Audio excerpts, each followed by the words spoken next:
afternoon, everybody. Charlie Velasquez here, and my co-host Ross. You have changed a little bit.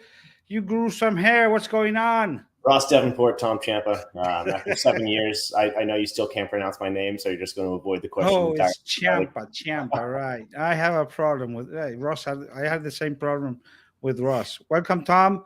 Tom is going to be my co-host today because Mr. Ross is MIA. Actually, he is in the MIA watching a Marlins game. Maybe he's really bored and he's watching the podcast. So if you are Ross, say hi, okay? How you doing, Tom? Nice to have you. Thank you for coming. Well. Thanks for having me, Charlie. Great to be part of it. So we are starting like a new phase with the podcast because, as most people know, it hasn't been on a regular basis, and we're going to try now to have it every Monday at 7 p.m. for the foreseeable future, hopefully for a long run, because I think the podcast is something that people like, and it's really a great thing to have. Not everybody's state has a rugby podcast for their pleasure, so we're going to give it a go. And we're going to try to go quickly to our guest today. I just want to mention, as we used to do with Ross, any MLR news, now that we have a team. I did speak briefly with CEO Mark Winokur from the Miami Sharks, and he told me that right now they don't have any announcements, but they are working hard. And in a couple of weeks, we should most likely know about the venue, which is something that everybody is asking, right? It seems to be like a really hard thing to get resolved here in the Miami area. And also, he said that they're going to announce the what do you call them? The come on, Tom, help me out. You can buy season tickets, though. You can go on the Miami Sharks site and buy a founder's package. You can get packs of 4, packs of 2, individual season tickets. We just don't know where it's going to be yet.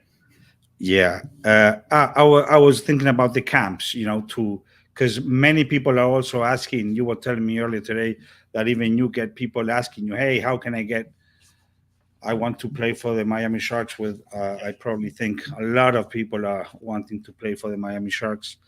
They're going to announce. Players asking about the Miami Sharks. We've got referees wanting to host referee camps. And for some reason, they want to come to Florida in January rather than New England and New York. So. Many reasons. Okay. So we should have that in a couple of weeks, hopefully. And right now, I just want to thank our sponsor for today, which is Game On Mouth Guards, and I'm going to have the CEO of that company with us right now. I'm going to welcome Monroe Elkin. Thank you very much, Dr. Elkin, for your support. How are you doing? I'm doing well. Thank you for having me here. Are you a rugby player? Nope. But you do love rugby, right? Oh, yeah. So tell us about, and I really appreciate your support for this podcast, and tell us a little bit about your product, why this mouthguard is the best mouthguard for rugby. Okay, so 2004, I co-invented this mouthguard.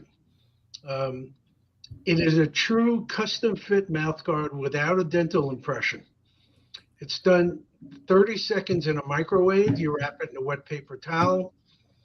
3 to 5 seconds in cold water, put it in the mouth, suck on it, don't bite into it, push it with your fingers, and in less than 2 minutes, you have a custom fit that allows you to communicate, breathe.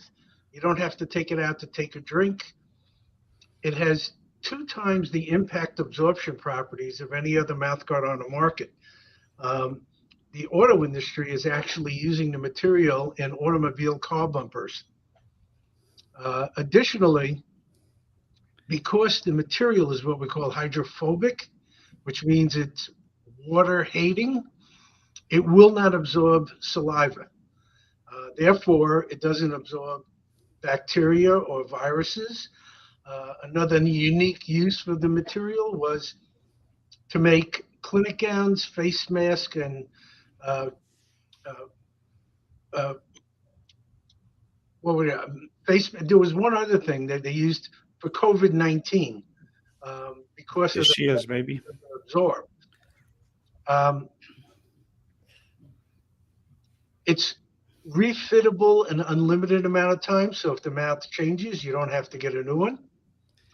We're the official mouth guard for the U.S. Maccabee rugby team, Blackthorn rugby, Colgate University men's and women's college rugby team, Quinnipiac rugby.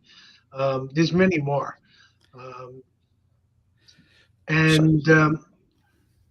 Yeah, go ahead. You had a question? Yeah. Let me ask you. One thing we see all the time in the rugby games is players getting the mouth guard off and on, off and on, off and on all the time. Would this one fit so good that you don't really need to do that?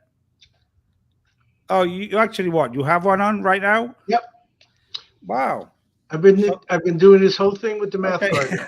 Okay. Charlie, I normally see if they take the mouth guard out to yell at the referee. Oh, well, now they're going to be able to yell at you without taking it out.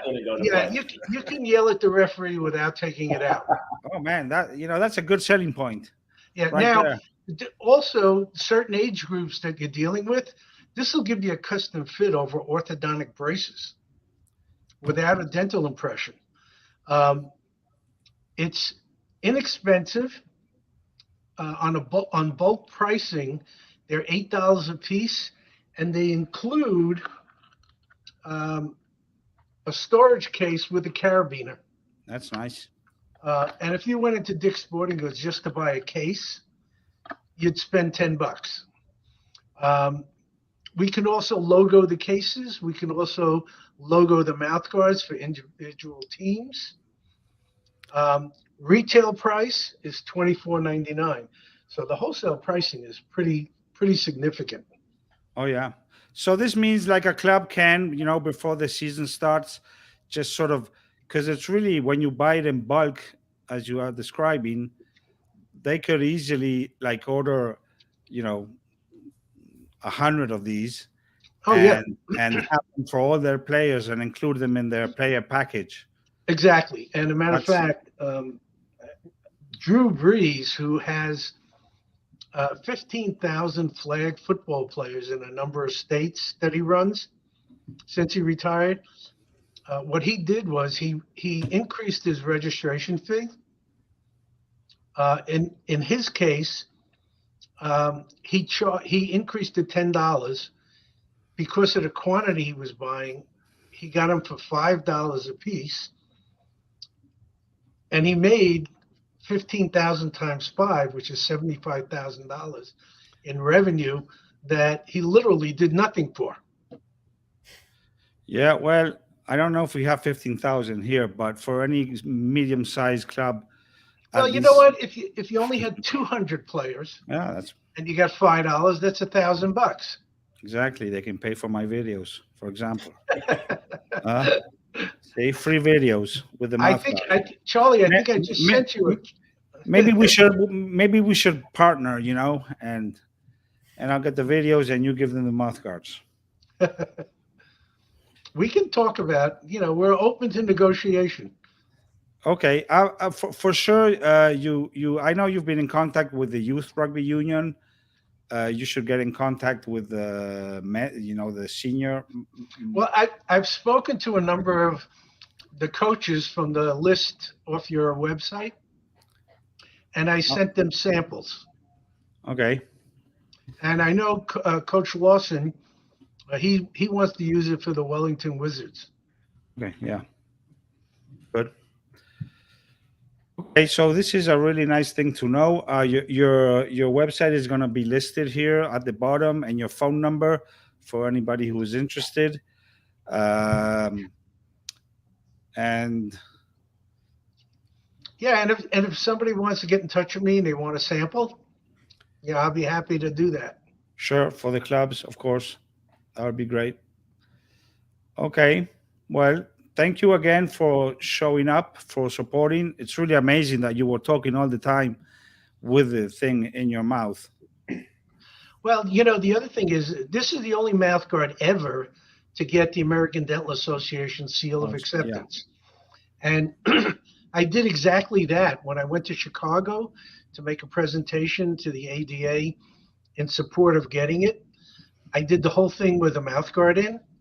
And prior to that, their philosophy, the American Dental Association, was you cannot get a custom mouthguard unless you take an impression, pour up a model, trim the model, trim the mouthguard, which, by the way, one mouthguard from start to finish like that takes about an hour. We are the official mouthguard for the Shriners football program. I fit 145 players in less than 45 minutes. Wow. Yeah, that is really good. Really awesome. Okay, so Doctor. those of you asking, we had Game On mouth guards down at the bottom there. Charlie, we're going to have to do a fundraiser boxing match, you and me, just wearing mouth guards. Hey, you can use this as a fundraiser. Yeah, for sure. Okay, well, I hope the clubs pay attention and they look into this, because I think it's a great opportunity, especially in the youth.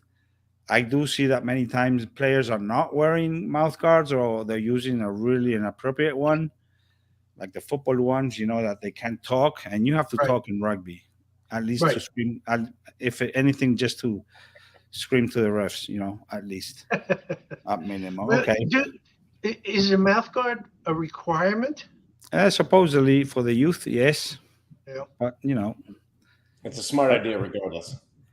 Oh, yeah, for sure. Well, when I did that presentation the other night, and I showed the pictures of a couple of the Wizards in Wellington where the mouth guard was half out of their mouth, that's actually dangerous. Oh, yeah, for sure. If you get hit then with it partially in and partially out, it could cause a lot of damage. Yeah, for sure.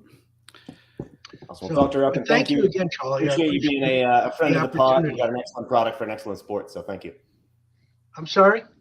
I said I appreciate you being a friend of the pod. It's an excellent product for the sport. So thank okay. You. And I hope we'll see you again down the line. Yes. Thank you very much for your support, Doctor. And you have a great evening. Yes, you too. Thank you. Bye-bye. Bye. All right, Charlie, who we got next? So we're going to move on to the Miami Tridents. We're going to welcome Captain Federico, a.k.a. Gonzalo Torres Garcia, directly from Buenos Aires. Fede, how's it going? You have to unmute yourself. Are you drinking mate? You have to let me Still on mute. He is. Fede. He should know better. Sorry, it's late. It's 8 here. I'm an hour ahead. Oh, shut up. Is it past your bedtime? It's sorry, past my man. bedtime. It's freezing here. Yes, I am drinking mate, Charlie, and I'm not going to let you judge me. I'm going to drink. Yeah, I'm going to drink off camera. You better do that. You look great, Tom. Podcast suits you.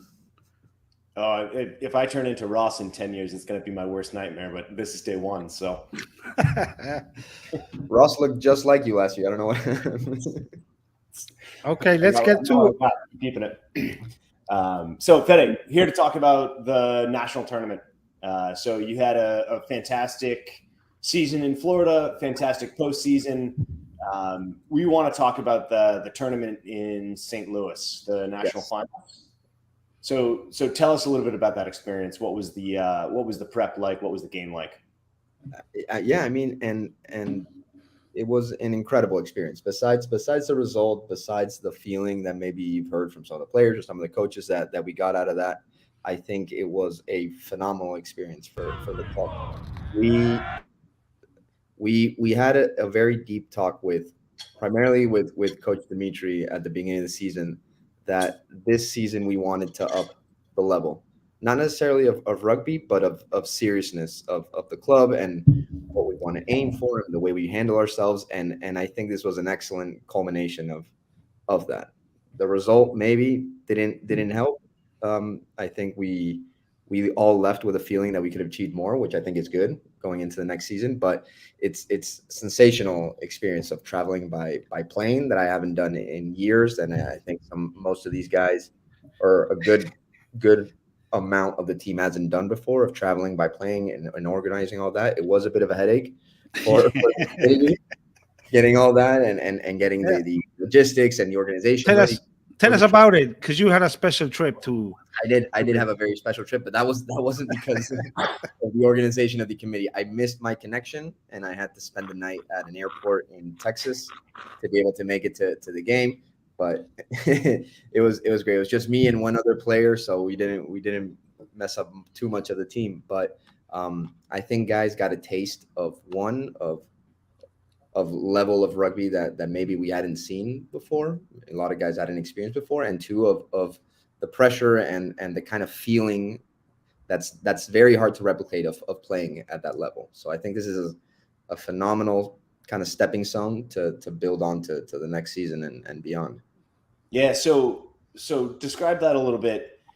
How much does that get? How much is it in your head? Not necessarily get in your way, but how much of that pressure do you feel? You know, you've got national caliber referees. It's not guys that you've seen 10 times before. The games are on TV. There's fans watching. How different is that from a standard, you know, even just a playoff game in Florida? It is. And I think what makes the most different is that you don't know anyone. Here in Florida, you know both referees, how they officiate, what they're hard on, what they're soft on, and then you know players. You could either have a good relationship, bad relationship, doesn't matter, but you have a relationship with players, and that kind of tones the nerves down a little bit. You know what guys are more or less going to do. And going into games completely blind is a completely different preparation. Yes, film is one thing, and you can expect certain things, but it happened to us against San Antonio that we saw their film of their state semifinal and final, and we were expecting something. We went into the game thinking we were going to be a bit more skilled than them and a bit more organized than them, and that was far from the truth. And we got a completely different picture. So that's probably the biggest difference, is not knowing exactly what you're up against. But it's a great experience. I think we handled it pretty well up to a certain point. Yeah. And then this game against Boise, how well did they? How was the game in comparison to your preparation? Were they what you expected? Were they totally different? It was what we were expecting. Yeah, it's exactly what we were expecting, but to a level that we couldn't really fathom or replicate ourselves. It was a physicality and an intensity that we really hadn't seen before, and I think that's what really caught us out in that sense. Yeah, and then early in the game, I know I watched it on the Rugby Network. You had some injuries early in the game that really hurt you. Tell us about that. Yeah, I mean, and that's something that you have to prepare for, and we know it's part of the sport. But I think the long season really took a toll on some guys. But I know both the injuries were head related, but it did have to do a little bit of that unexpected physicality that we got from Boise. Yeah, and then leading at halftime, 14-12, and then couldn't seem to convert points. I know you were knocking on the door a lot. I was watching on TV with a couple of the local boys rooting for you. How was it closing out that game? Different than others, or?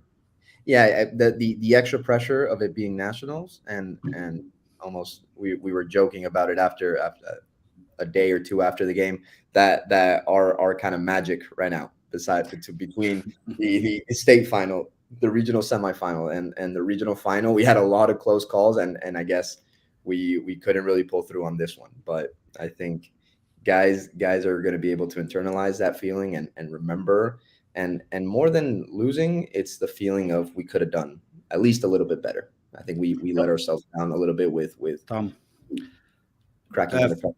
Yeah, sorry. Fede, let me ask you, because I was actually there, and it seemed to me like in the second half, you guys just could not, like we're seeing right now on the screen, you had these opportunities that were, look at that, you're like, what, 15 centimeters from the try line, and you did not execute.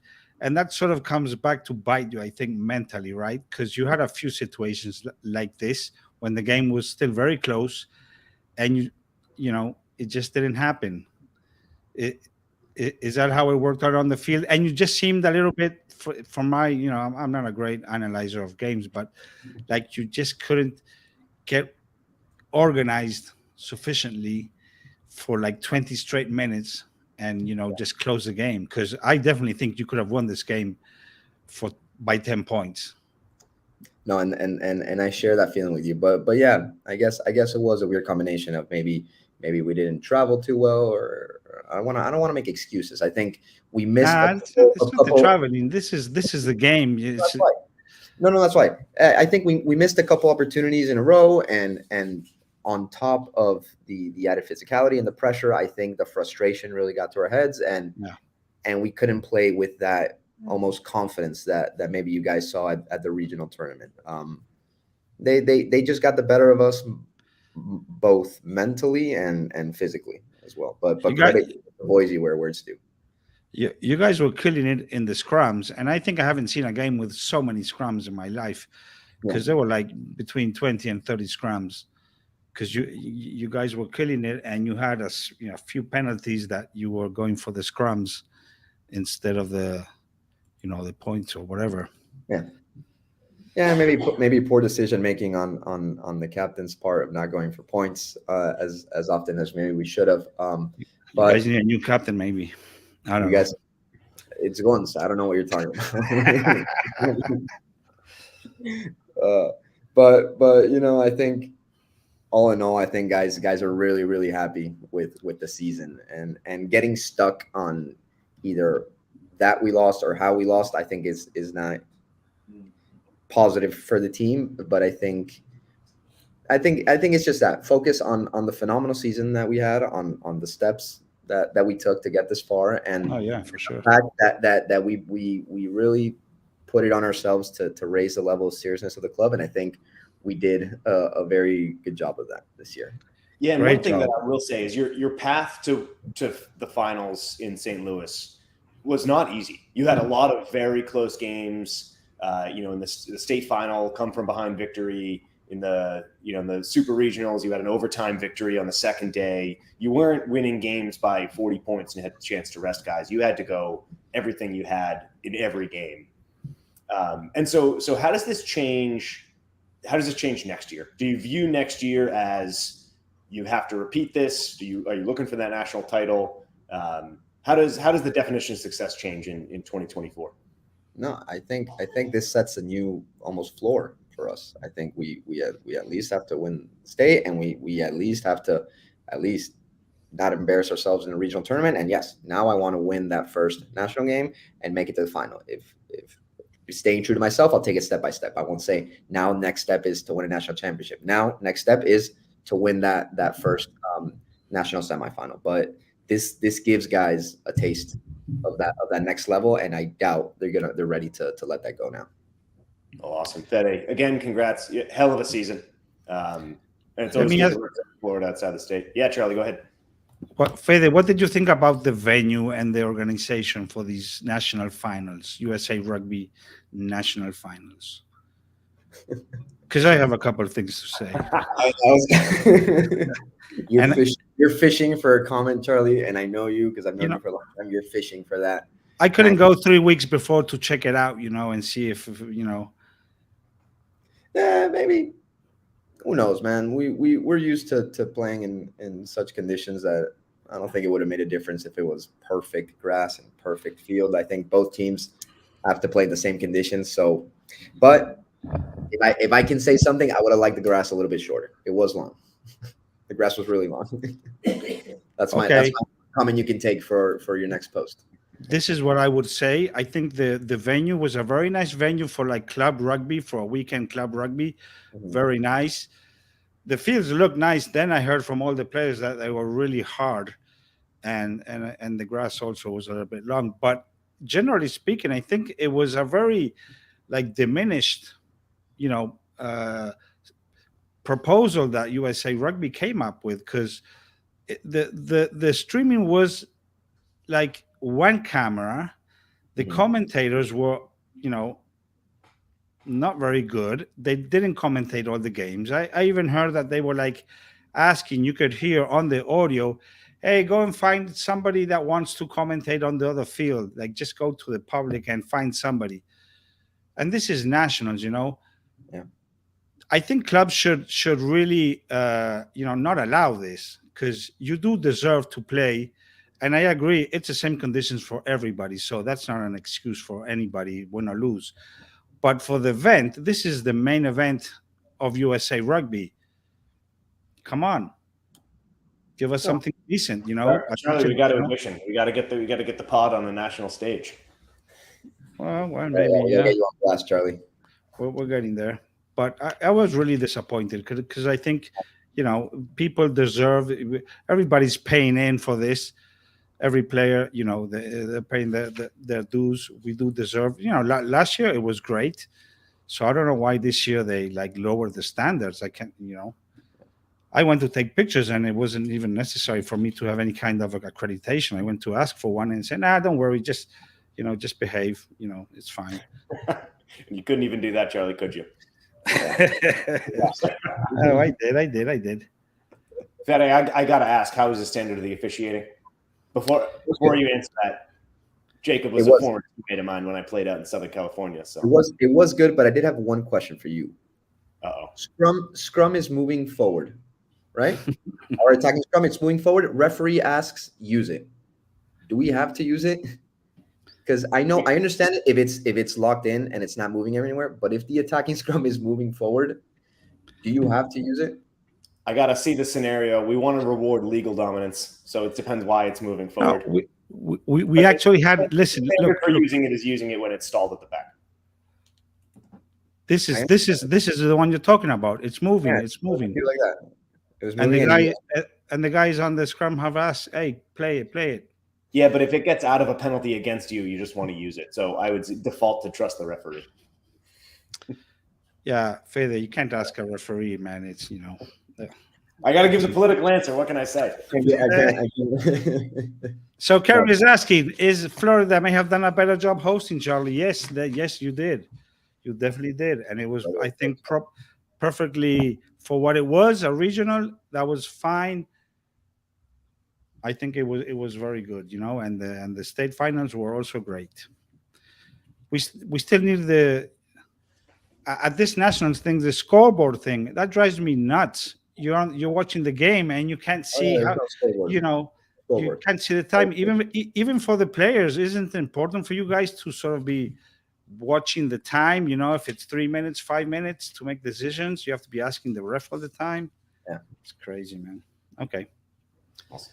Well, enough focus on the negative, Charlie. Fede, congrats on a fantastic season. Thank you. Hope to see you around next year in Florida. Yes, I'll be there. Where's your coach, man? The coach is so hard to get. He's a very exclusive man. Okay. His minutes are expensive. You got to pay up, Charlie. Are you keeping the coach, or are you getting a new coach? Because this one, didn't do the job. I don't know. Yeah, just playing. Top 4 in the nation. He just couldn't get us. I know.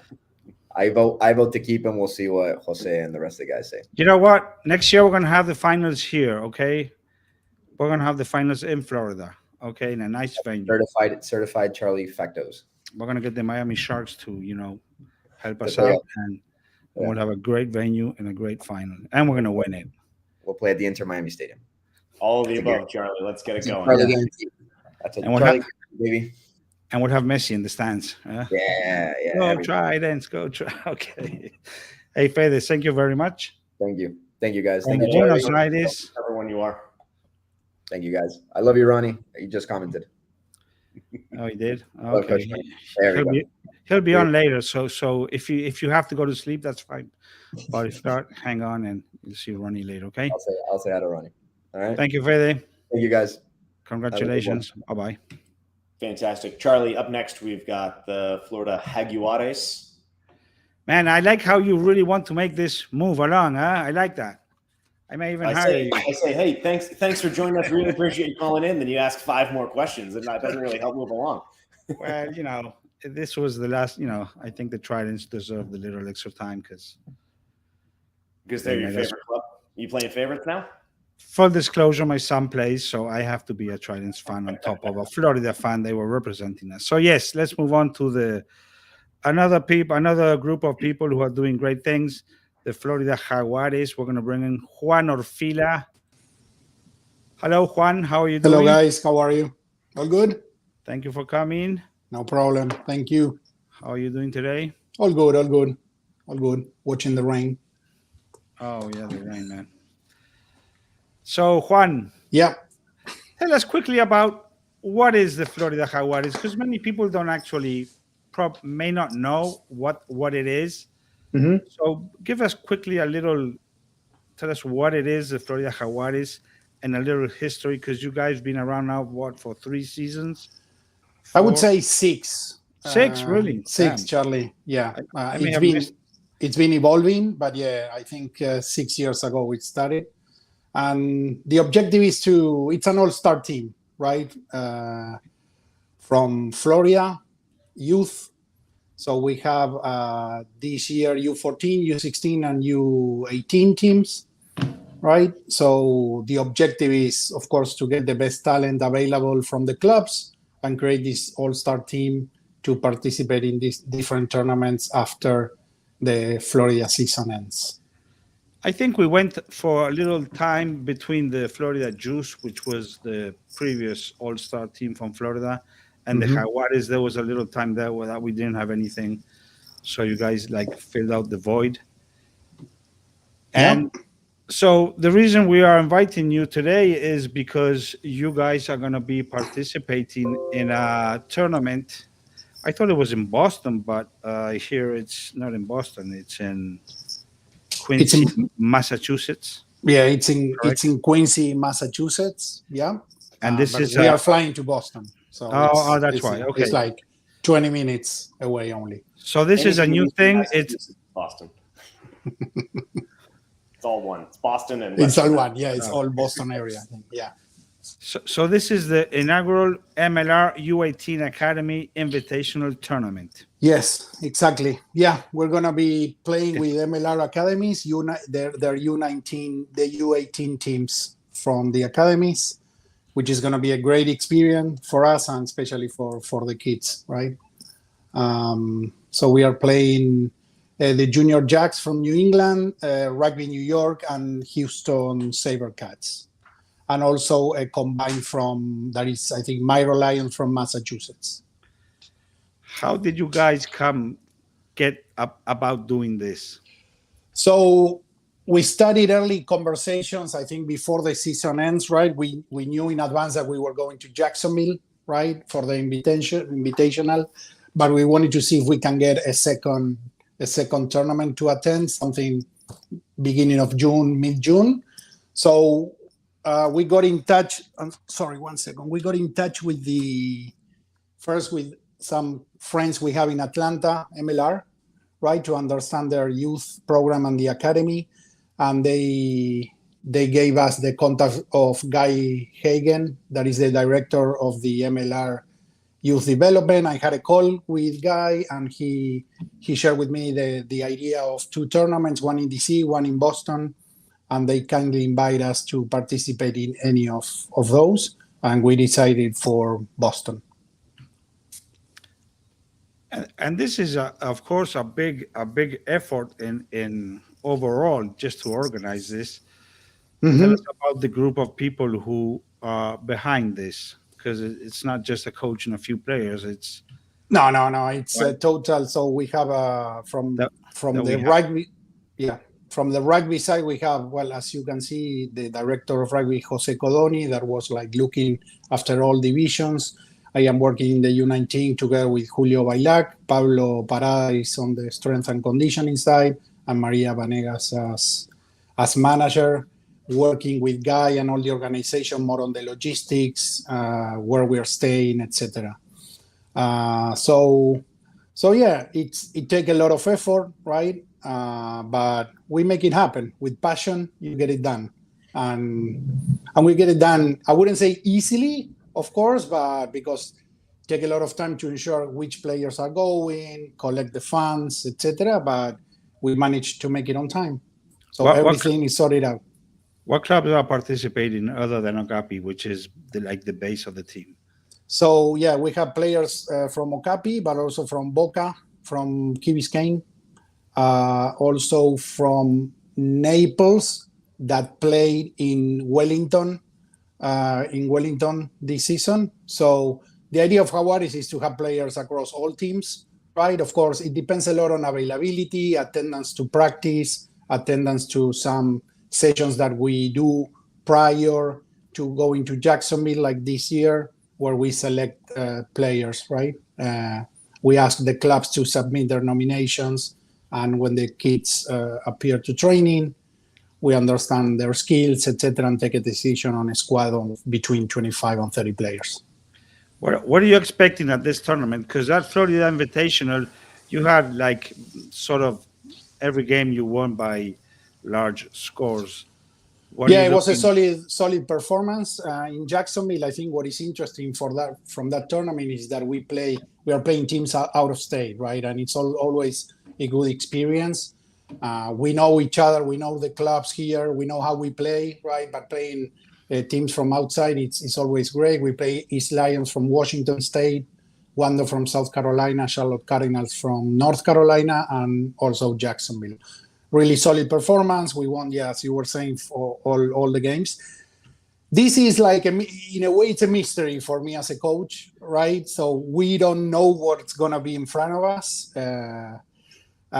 which also puts some adrenaline right on the story. So we know that as coaches and players, we will need to figure out, we are going with a game plan, of course, but we need to see what's in front of us to take decisions on how to resolve the games. I think it's going to be really interesting. I assume Houston is going to be a tough team. In Okapi, we play with Woodlands, right? And I think there are going to be some players from Woodlands in the Houston Sabercats. So it's going to be an interesting game. So I believe great experience. There are going to be a lot of colleges there. Actually, the West Point Army head coach reached out to me saying, "Hey, I want to meet the team, have a conversation with the kids." So having the colleges there, we are also staying in a college, which is going to be a great experience for the juniors thinking on their future years, right? Moving from high school to college, we are staying at the Eastern Nazarene College, 15 minutes walking from the field. And all the teams are going to be on the same college. So it's going to be fun too, right? To interact. You have to keep an eye on those boys at night, eh? Yeah. Like lock the doors from the outside. Yeah, we already got some recommendations about that. Some requests. Yeah. So we hope it's going to be a great experience, right? And connecting with the MLR academies. Now that probably Florida in the future is going in the right direction from that perspective, I think it's going to be great. Is now that you mentioned the MLR academies, are you looking at some point like transforming Jaguares into the Miami Sharks Academy, like merging those As a coach, I cannot answer you that. I don't know, honestly. What I can tell you is we are Florida Jaguares now, and we are traveling as Florida Jaguares. Well, I can't get Gallo on the podcast, so I have to ask you. No, I know, but honestly, I'm not part of those conversations, so I cannot give you an answer. Hey, and by the way, I'm missing the shirt from this year, okay? And we're really? done with the season, so please. It's coming with a sponsor, a new brand sponsor. I need to thank them. So okay, go ahead, thank them. So it's important, right? We got support from first of all the Florida Youth Union, which is great. And also we have a new main sponsor in our jersey, Be Miami. Red Carpet is also supporting us together with Equity 360. That is a sponsor that has been working with us for a couple of seasons already. So it's great to have support from the local community, right? To ensure that we can help the players going out and play outside. Okay, we have to mention that the tournament is going to be streamed on the Rugby Network. Yes. For anybody who wants to see that, this is next weekend, starting Friday, right? Is it Friday? Yes, no, Friday. Yeah, we are. No, actually, we are flying on Wednesday. First game is on Thursday. Oh, Thursday. Okay. Yeah, I think Thursday, Friday is going to be broadcast by the New England YouTube channel, and then Saturday is going to be broadcast by Rugby Network. We expect to be in that cup final at 4:45. Okay? Of course. So I'll keep you posted. Don't pull a Trident, okay? You get to the final, please. Yeah, that's the idea. That's the idea. It's also to go compete and try to win it. Juan, I always say this should be something that every team should try to do to get an experience of getting out of Florida. Because if you just play our local tournaments, that's one experience, and it's great, of course. But this step up is something that I think is so great for the players and the teams. Yeah. So I really congratulate you guys doing the effort and getting to this type of tournament. Thank you, Charlie.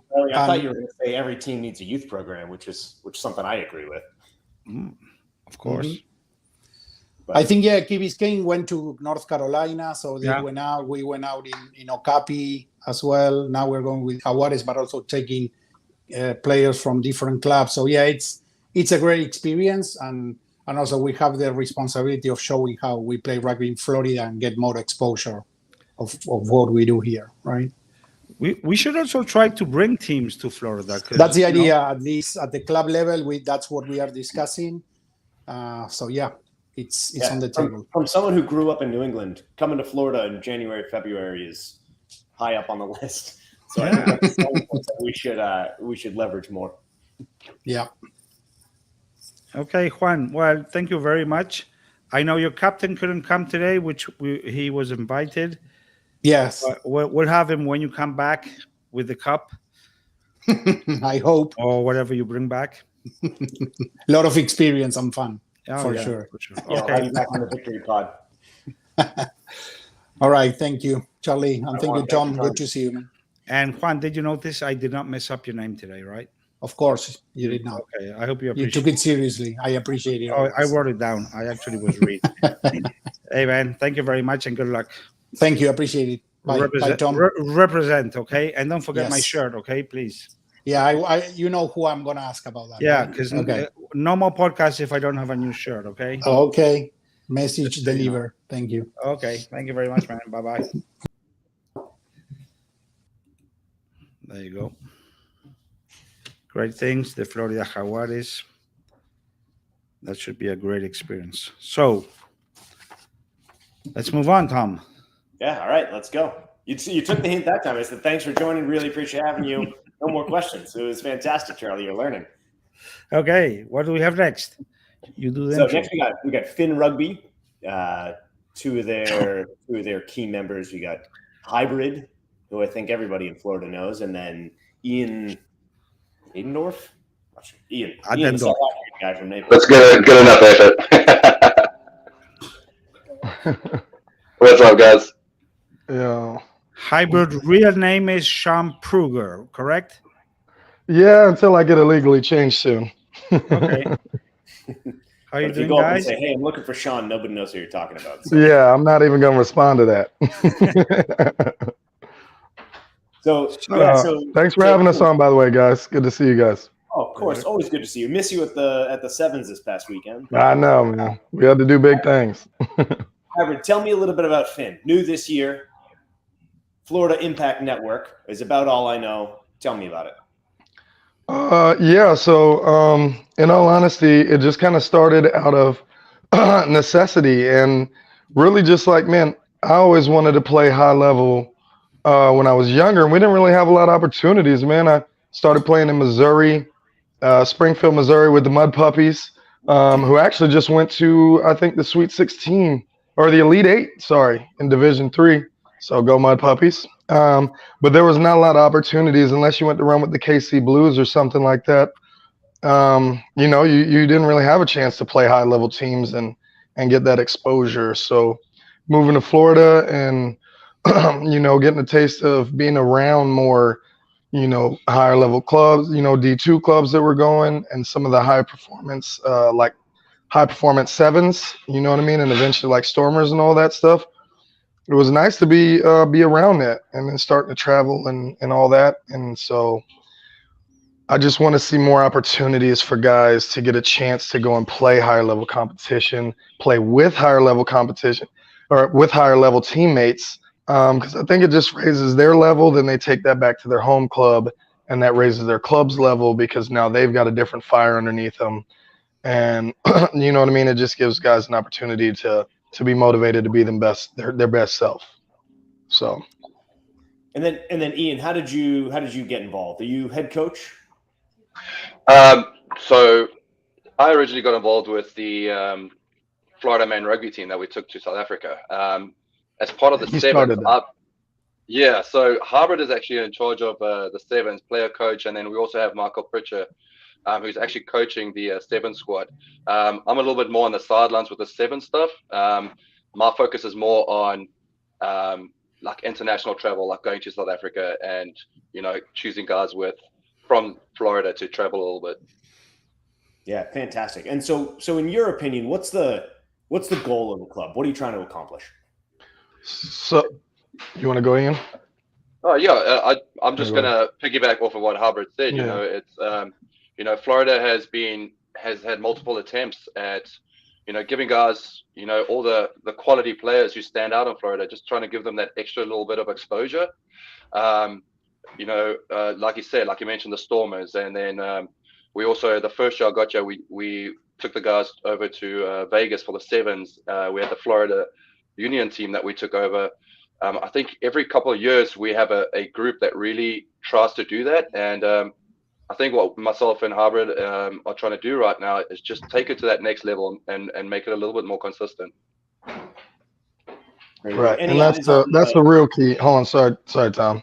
I think that's the real key, man, is just consistency. You know what I mean? So I've been here for like 7-8 years, and you know what I mean? Like, there's not really good attempts, but there hasn't been a lot of consistency as far as like we're doing year-round stuff to play high-level competition. You know what I mean?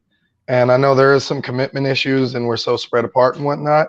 But I'm really just trying to bust my butt to keep opportunities on the plate, and we're gonna, have some other teams coming in the fall and whatnot to play 15s and 7s, some select sides and stuff. So it's just like keeping it constant, and you know what I mean. That way, guys are hungry year round and getting to play that high level year round. Yeah, kind of like what the Tridents were talking about, with Fede. What he was just speaking about earlier on the podcast. They got to nationals, and they're playing a level of competition that they haven't really seen, up to that point. And so, they're trying to adapt and whatnot. But if we've brought other teams into the state, to play even on a select side, and you got a couple guys from each team, now you're seeing some of that higher level competition, and you're taking a couple lumps and learning from it. Yeah, it's fantastic. So we did an exercise as referees where we were talking about 15s versus 7 shape. And it was eye-opening for me. We had all of the competitions listed from PR7s, MLR, HSBC, club, and then when 15s and 7s are playing. And you realize very quickly, 12 months out of the year, there's no, this is 15 season, this is 7 season. There is competition at all levels. Yeah. 12 months. So it's good to see you bringing that as a whole program for Florida. Yeah. So most definitely. So yeah, it really started after. So Ian set up that South Africa trip, and it went so positive. I'm pretty sure we're talking about that in a minute, but it went so positive that we wanted to keep it rolling after we came back. So and that really was the birth of Finn. Came from Florida Rugby in South Africa. Tell us a little bit about that experience in South Africa. Well, just as a coach, on a coaching perspective, it was amazing. I think out of the so we had 20 players go over, 17 American players. Out of the 17 Americans, we had I think it was 12 Floridians go.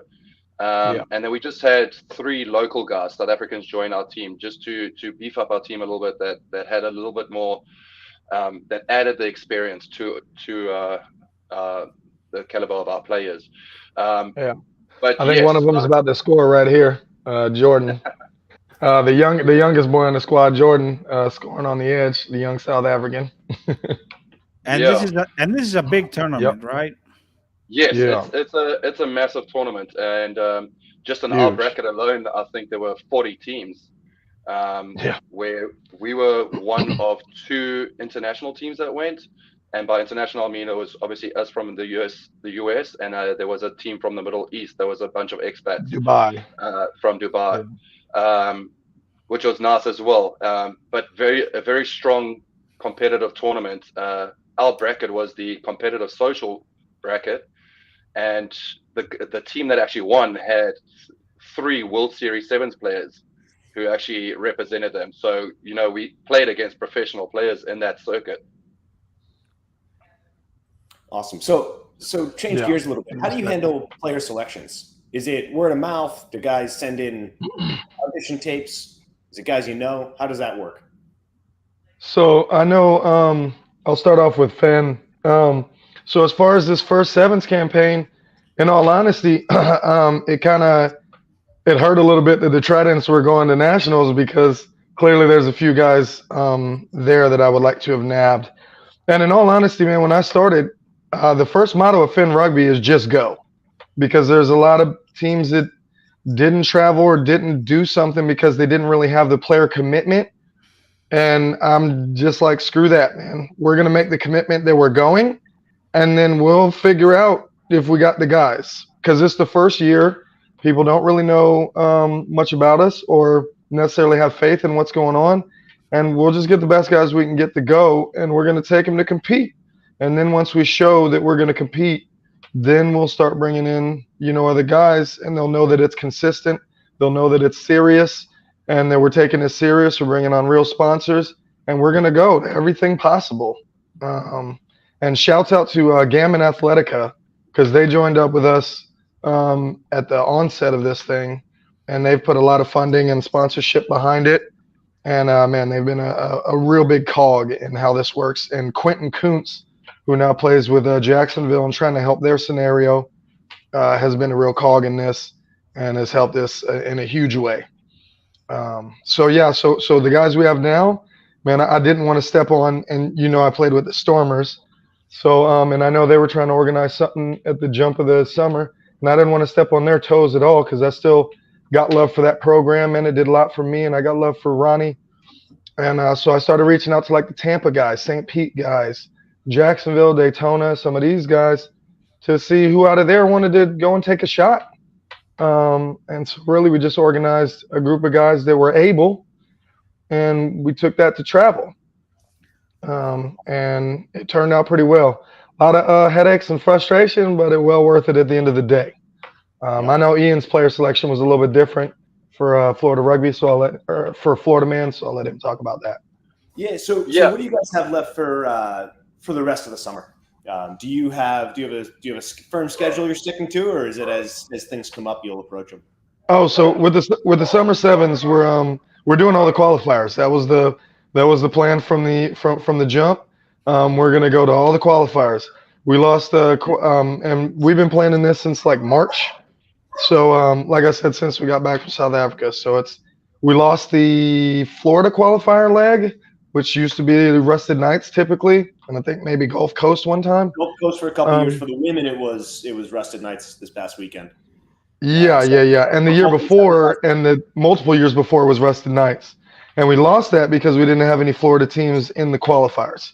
So that was our goal: go to the qualifiers, no matter what team we're taking, no matter what, just so that they know we're showing up, they know we're serious, and they know that we're putting teams in this. And I mean, let's be honest, no offense to Birmingham, Alabama, but people were probably more likely to travel to Orlando than Birmingham. The plane tickets were outrageous. We had to fly into Atlanta and drive to Birmingham because it was ridiculous. Are you doing Hotlanta in July? Yes, we're doing next weekend. We just got back from Birmingham, and we're turning right back around and going to Cape Fear next weekend, man. We got a good squad going to Cape Fear, and then we're going to Hotlanta. I told you, we're doing all three, man. We're not bending on that.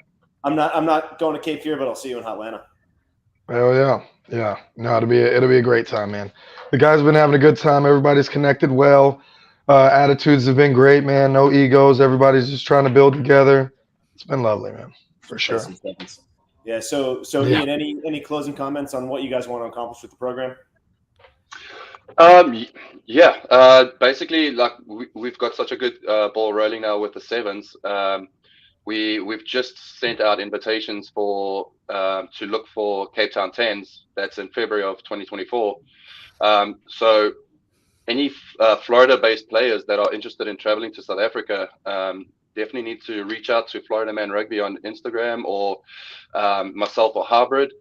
And we're taking on any names that are willing to travel and that can fund themselves, while we are obviously looking for sponsors to help us out with that. We want to obviously take as many guys as we can, hopefully enter 2 teams into next tournament, just to give that exposure to guys from Florida. Yeah. And so let me add to that just real quick. So anybody that wants to come to that tournament, man, it was probably top 3 trips of my whole life going last year. We went for 2 weeks. We did a week in Cape Town. It was amazing. We played rugby. We kicked ass the first day. We did well the second day, won our quarterfinal, got to the semifinal. And there's 4 tiers. So there's premier, social, and beer division, whatever. We did the social premier just to see how we would stack up, and we slayed it in the first day. Found some good competition in the second day, and the only reason we didn't go to the final is because they brought in guys like Branco de Pria off their premier side to play for their social premier. And it was still 10-5 at the half, but they ended up getting us. But it was an amazing tournament. We went over to Durban. We toured the Shark Stadium. Warren Whiteley, who was one of the captains of the freaking Springboks for their World Cup year, gave us a tour. We swam with sharks. We jumped off gorges. It was amazing. And it was super cheap, I mean, in comparison for that trip. And we want to take a team this year that plays the premier level, that's playing against ex-All Blacks, ex-Springboks. All these type of guys were in those ranks. And we want to take guys that come and compete against that and put Florida and America on the map over there. So anybody that wants to come play high level, man, we want to take the best squad possible out there to do premier and another squad to do social premier. Yeah, I still have a question, Tom, if you don't mind. Go for it, Charlie. Unless it's your bedtime also. Like Fede. Hybrid, you mentioned that you're looking forward in the fall to play 15s. Yeah. Correct? So yes, sir. I was just thinking, so this is you're like aiming at a select side team from Florida, and it just came to my mind. Are you doing this with any kind of coordination or talking with the union?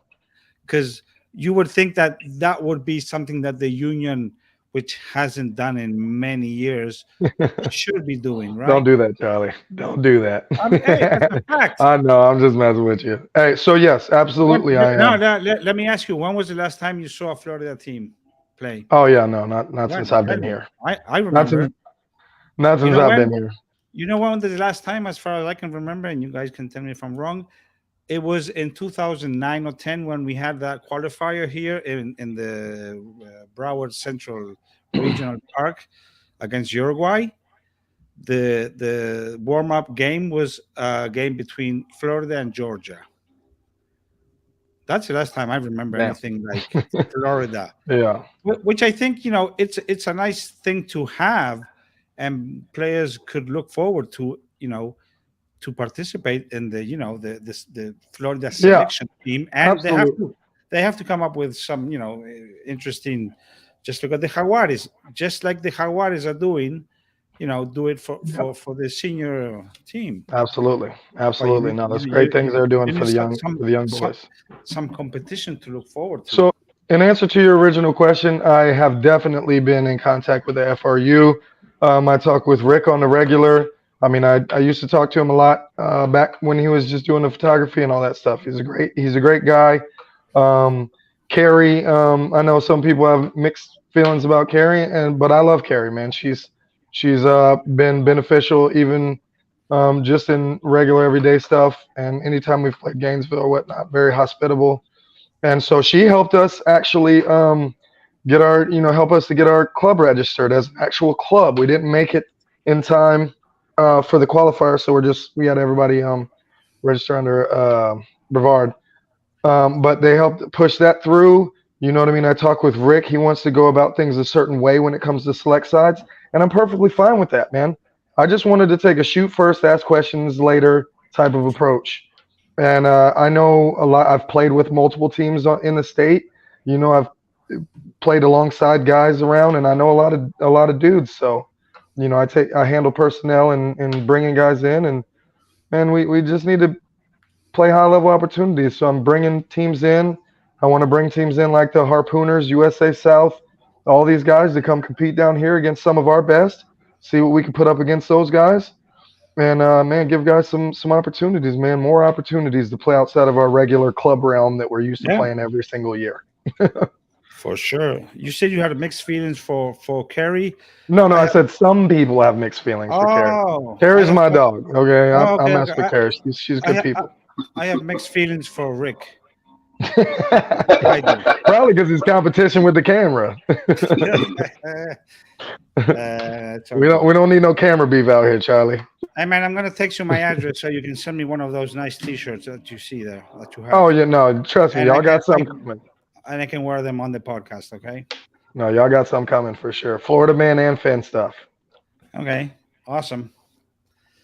Yeah. So guys, thank you very much. I think you guys have to get out more there on social media because you're a little bit obscure, to put it some way. Yeah, we didn't put that out until it was ready. We didn't want to put that out till it was ready, till Finn was ready, and it's ready. But then the craziness of Sevens kind of pushed that back. But it's ready now. The social media is up, and I will send you the link. You can push it out. Okay, I will. Awesome. Fantastic. Appreciate it. Hybrid. Ian, thank you very much. Yeah. Thank you very much, guys. Really appreciate it. Man, appreciate all you guys do, man. Repping, putting the sport out there, Florida. Love it, man. Thanks, Good luck at the qualifiers, okay? Hey, we'll represent as best we can. Take care, man. Bye. All right. Appreciate it, guys. Charlie, not bad. We're only an hour in. Normally, we're 2 hours over schedule. Well, I don't know. Ross had the problem that the wife was hungry and she wanted to go and have dinner. I don't know what's your excuse. I just ate before this. I knew it was going to go late. Oh, really? Oh, man, I'm going to have dinner like way later. So anyway, we're going to go a little bit overtime with a guest that was not actually planned until today. But everybody loves Ronnie Suarez, and he wanted to come up because he has some sevens topics to talk about. So I'm going to welcome Ronnie. Hello, sir. Hey, what's up? You need more light on your face, man. I know. Man. I can see what you did. You're showcasing your amazing man cave over there with all that those. Good enough? Is that good enough for you, sir? Okay, that's good enough. That's good enough. You really have some cool stuff back there. It's all the sun from Saturday. Ronnie, if you've been around this long and you haven't figured out that it's never good enough for Charlie, I don't know what to tell you. Trust me, I've known since 2009. So, all right, Ronnie, I first met you with the Stormers. I've seen you ref. You were with FIU 15s this year. Now you're refing FIU 7s. I'm sorry, coaching FIU 7s. Tell me a little about I feel like I'm refing them. Yeah. Tell me a little bit about your history and what you're working on now. Wow. So I've been with FIU since 2015, I believe. So yeah, March of 2015. I've been doing Stormers since, well, we started in 2019, and then COVID hit and kind of like threw a wrench in everything. And since 2021, I've been coach of the Coast Guard for the U.S. Coast Guard. Very nice. I'm still with FIU, still doing Stormers on the back end. That's kind of thrown off a little bit this year, and with everything going on, but I'm still doing coaching FIU and the Coast Guard right now. Back in my college days, I played against the Coast Guard, and we showed up with 16 guys from the University of Maine and got absolutely shellacked. Something about doing physical training every morning gives you a good advantage. Yeah, it's the Coast Guards. It's fun, man. They're a good bunch of guys. They're all fit. I have a good group of they're either divers. I have one that's a rescue swimmer. So these dudes are animals. Some of them are animals. Just keep going. And Awesome. and they still complain that I sometimes I go too hard. Yeah, as you should. So tell me a little bit of what are your thoughts on sevens in Florida? How does it stack up to other parts of the country, other regions? Ouch! Don't get me started. What to do? So I think, well, from a player perspective, which is kind of like why I started Stormers, was player perspective. I don't think you can get better athletes anywhere else in the country. I think Totally. Florida produces an amazing set of athletes, and when you look at the amount of those guys that have experience and are experienced rugby players, they're just it's too good of an opportunity for us to have a really strong team. So I think that's where we kind of like we're ahead in that sense, but then I think we're behind in when you look at the competition of like Northeast when they have their 5-7s tournaments, their qualifier system. I think that our qualifier system is kind of a little bit broken and kind of odd because of the sense that Florida's this huge state and we're not independent. So it's kind of like it's kind of weird when it comes to that. But I think that I don't think you could get better players from Florida. And you look at it when you look at the teams that currently, players on the world circuit and how many of them came out from Florida, or currently playing that are from Florida. Absolutely. And so where do you think it needs to change? And the 4 levels that I always look at are individuals, whether that's players, coaches, unions, like what can we do to encourage growth as Florida Rugby, and then there's USA Rugby and World Rugby with their training and development and education. Where do you think the biggest opportunity to grow is? I mean, we could grow all across the board, honestly, but there's never enough coaches. It's like no matter how much you try to find coaches, there are never enough coaches. And there's always coaches that are looking for opportunities. The thing is that, with rugby being on the back burner here in Florida, you tend to get a lot more coaches that are looking for money or paydays. And it comes a little bit harder to get those opportunities. I also think that from like, when it comes to a competition format, I don't think the competition works. I think like I haven't figured it out. Honestly, I haven't figured it out. I mean, I've made suggestions. Competition sorry, Ronnie, competition as in the 4 tournaments we have. Yeah, I mean, I think that like Rick presented an idea to me the other day about having like a point system and going through in the competitions. But then I told him, I was like, you have, when you think about it, you have teams that are going to take it serious and teams that aren't.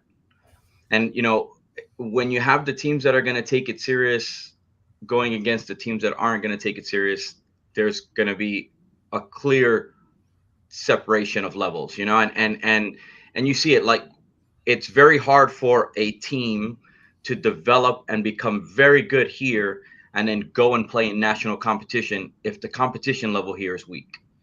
So it makes better sense to, okay, let's separate it and say, hey, there's only 5 teams that are going to take it serious, but then we hold these 5 teams accountable to taking it serious. And then also at the same time, and this is kind of like where Stormers came in, and before that, when we were doing Florida with the Florida HPP sevens, and even before that with the Florida Burn, where we were trying to take guys who wanted to take it serious, give them the highest opportunity to play against the hardest level teams at the highest level, learn the game as best as they could, and then represent Florida at nationals. And like, teams have to hold. I mean, the union should hold teams accountable for that, because you should always, as Florida, we should always have a team in national competition. Totally agree.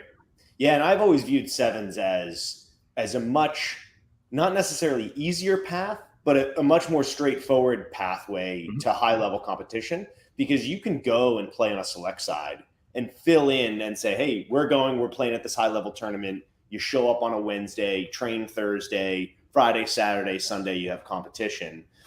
Whereas if you want to go do that with a 15s team, it's, gelling as a team is much more complicated in the 15s game. Yeah. Yeah, and we did that, that's what we were doing when we were doing the Florida Burn with myself and Brian Richardson, where we were just, hey, listen, guys, we come together, we get together on Friday night.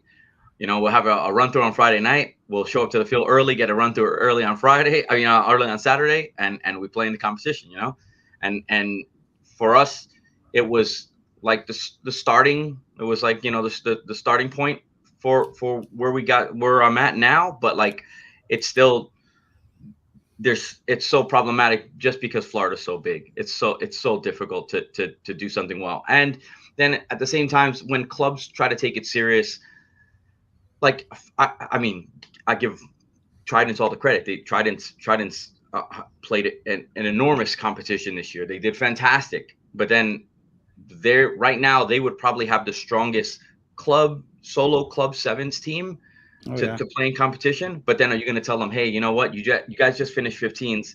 Let's just go ahead and jump out and let's play sevens. That's kind of rough. Like, those guys, they're gassed. They don't want to do that. Those guys deserve the summer off. Although I think they are trying to play. They just couldn't make it to rusted, but they are planning to play. Good. Let me ask you this, Ronnie, because it seems to me that, like, we have a situation here. It's like I think you say catch-22. I'm not sure if the saying is that, in which either if you want a very strong team like Stormers to go on and represent Florida, at a national level, that sort of, you have to suck in all the best players from every other team, so you don't have any other, like, strong club teams, 4 or 5, to play something like you were mentioning, like serious teams to be able to compete throughout the summer, even if they're not planning to do nationals. So how do we resolve that? So it's hard. I mean, Charlie, look, we remember when I was coaching Miami Sevens, we had a very strong team. We made regionals 2 years in a row. But like the hardest problem with that is that when you're doing that as a club, you have to hope that your club is bringing in the amount of players that have the ability to do that. And it's difficult for some, and I'll say it's difficult, not in the sense that it's difficult for some areas, right? So some teams are going to have trouble doing that. And then, like, it's so hard because, like, for South Florida, it's easy. I mean, I'll be honest. I was talking this weekend with Ryan about it, and it was saying, hey, you know what? If we took the SoFlo guys and combined those guys with the Stormers guys, there's no questions asked, we'll easily be able to go into regional play. But the thing is it's very difficult for one club to do it. It's very difficult to say, like, hey, Okapi, we're going to take all our players and we're just going to focus on trying to play sevens and then go out and have a team that's capable of playing at regional play. It's very difficult. And I didn't realize, at first I thought it was easy until I started doing it with Miami. And then I realized it's not easy. We have to say, hey, you know what? We have all these great players, but we need a speed guy. All right, where do we find a speed guy? Oh, you know what? Boca's got a speed guy. Let's call Boca up and see if he wants to come down, So it's not as easy as it seems when it comes to player pool. Oh, definitely not. Yeah. No, absolutely. So I got a question for you. 15s or sevens, which one do you prefer? Oh, sevens. No, hands down. Sevens. Like, I'll take it any day. And I think I honestly think it's just because the level of athlete, and the transition of athlete. Like, when it comes to 15s, you can be an athlete or you know what, you can take someone and make them a very, very good high level 15s player. But when you say, hey, you know what, we're going to take a guy and we're going to make him a high level prop, that's not going to happen in 2 years, you know. Or you say, okay, I'm going to have a guy and I'm going to make him a high level 7s player. That can happen in 2 years. So it's just, you know, skill set, what you know,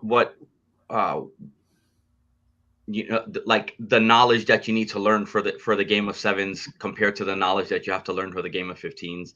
And I think with 7s, everyone, and I mean, I'm a coach. I've always said it, like I'm always been a coach that I have no secrets. Half the stuff I learned from some great coaches, or some mentor who passed it down to me, or something I stole from another coach.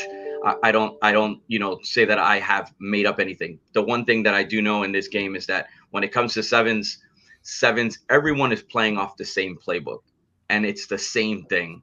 Just people are doing it just a tiny bit and adding their little flavor to it.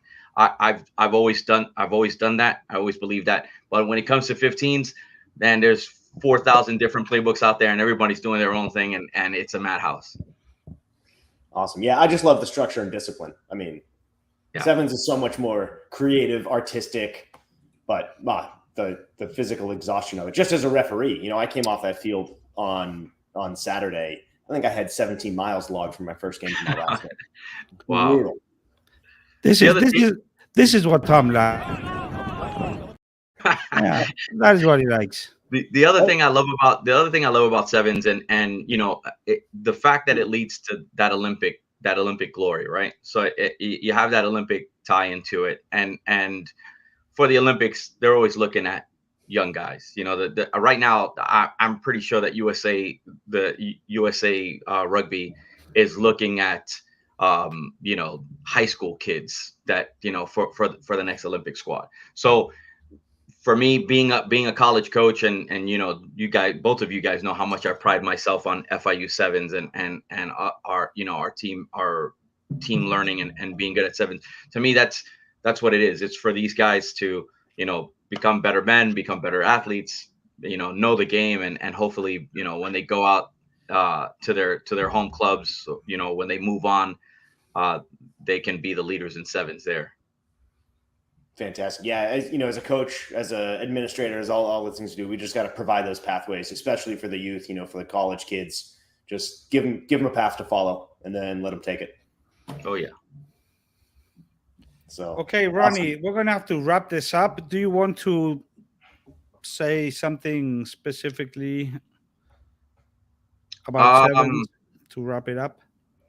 No, man. I mean, I like what I've seen so far. This you know, I mean, I didn't get to go to surfing, but I was at, you know, this past weekend at Rusted Nights, and we were at Swamp Sevens, and it's great. I mean, I loved seeing.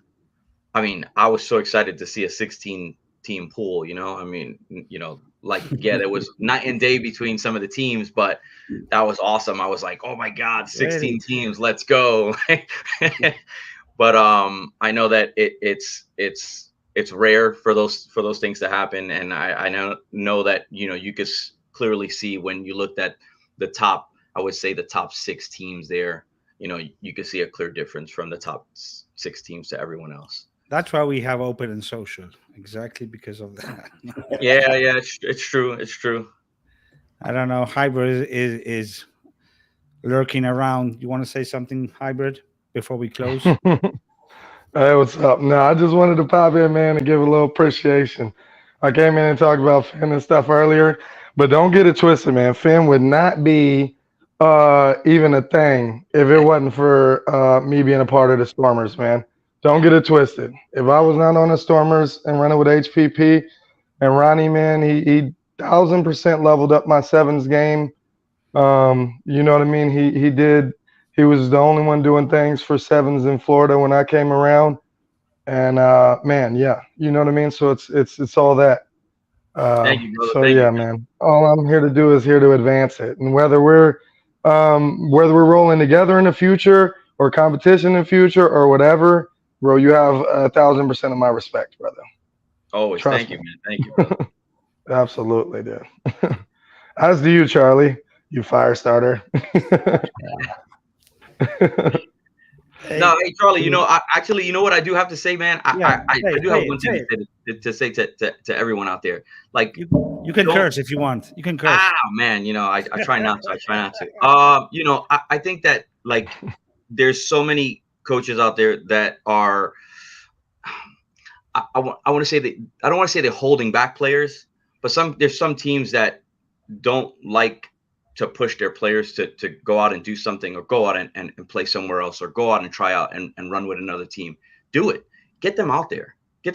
And that was like our big thing with Stormers, and Hybrid will tell you from day one, our goal was always, hey, we're going to do a 2-1. So 2 years, we're going to play us together. And then 1 year, you're going to go back to your home clubs and build your home clubs. And then we'll come back for 2 years, and then another year with your home clubs. And that's all we wanted to do. And we were always trying to push it, even when we were doing HPP, to get guys to go out there. And now I for a long time, I was the same way when I was a younger coach, where I was trying to push guys and say, oh man, don't go try out there, try out here. Nah, man, you know what? Go try everything. Go anywhere. Right. Go with Florida Man Rugby. Go with USA South. Go to MLR camps. Do everything that you can. But as coaches, we should be pushing our players to be better. The better opportunities they get, maybe they learn something. If they learn something from another coach, great. If they learn something from another player, great. If they can bring it back to your club, that's even better. Right. Hey man, why don't you go into that position that Steve had in the union? Director of sevens? Exactly, because we don't have anybody there. I did my time as secretary of the Florida Youth Rugby Union for all those years, and I will never step into an officer role again, man. Hell no. We sort of need that, I might consider it if my lady don't kill me for taking on this fan adventure. Oh my God, I can imagine. Yeah, Charlie, nonstop. I'm in the same way, Charlie. Say that Florida needs two things. We need more rugby and we need better rugby. So the more that you can provide to that just improves everything. So yeah, most definitely. You were saying, Ronnie? Oh, no, I was saying, Charlie, Maria will kill you. Maria will hunt you down. She'll hunt you down for even suggesting it. All right, man. That's one area I don't have too many fans. The wife is Maria. No, Maria loves you. Yeah. You're safe with her.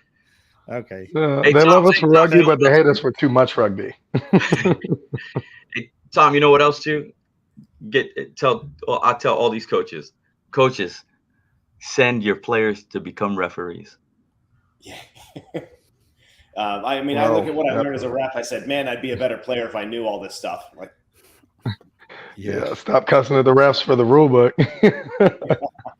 Yeah, I mean, my guys are constantly asking the referees questions. I even saw Jax talking to Tom this past weekend, asking him some questions on some of the stuff around the laws. I mean, I push my players to learn the laws and know the game and talk with the referees. And I know Tom knows our players very well. They constantly ask him questions and, try to see the little things that they could get away with. Yeah, there's as a ref, everybody on the sideline seems to be a law book expert, and then you actually have a law discussion, and it turns out there's a lot of people who don't know what the laws are and what you can and can't do. So, Ronnie, Tom came to one of our trainings, and it was super beneficial. Super beneficial. Yeah, it's something that I've been working on in the last year or so, is really being more open. And the law book's not a secret. The game management guidelines aren't a secret, right? Whatever we can do to build those relationships while, outside of the 5 seconds after I call a penalty against you is all good for rugby. So, yeah. Well, guys, we're going to have you probably, as I said, we're going to do this weekly now, hopefully every Monday, 7 p.m. I always say anybody is welcome to drop in at the end of the podcast. We'll do, the little overtime with a lot of joy. It's sometimes it's really nice to sort of talk openly about any topic. So we'll only have guys during the season. Thank you very much for coming. Ronnie, always a pleasure. Say hi to Maria and the little big girl. Yeah, she's huge. I have to Yeah, get we some got to pictures. get Vassal 6 beers deep back on the end of the podcast. Those are the best days. Only one deep. Only one deep. We'll see you around. I'll do it. I'll do it next week. I'll do it next week. We'll have a dark and stormy. We'll have a dark and stormy. Let's go. Okay.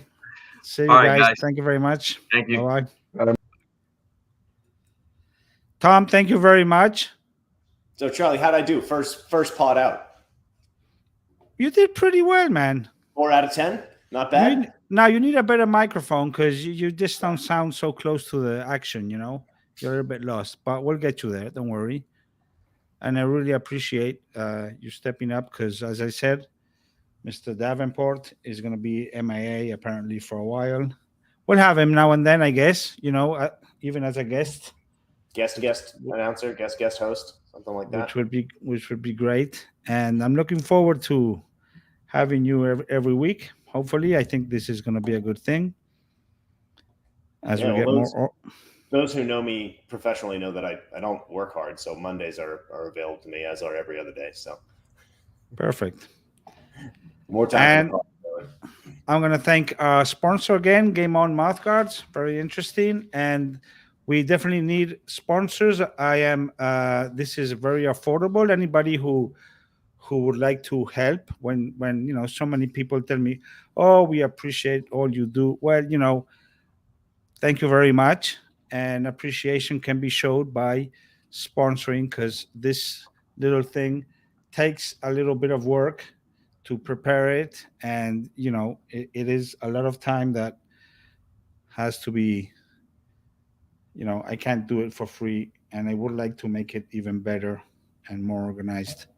So we really appreciate anybody who wants to. I'm not very good at selling, so just call me, contact me. Okay, Tom, awesome. Let's play it out, and I'll see you next Monday. See you Monday, Charlie. Bye-bye. Thank you very much.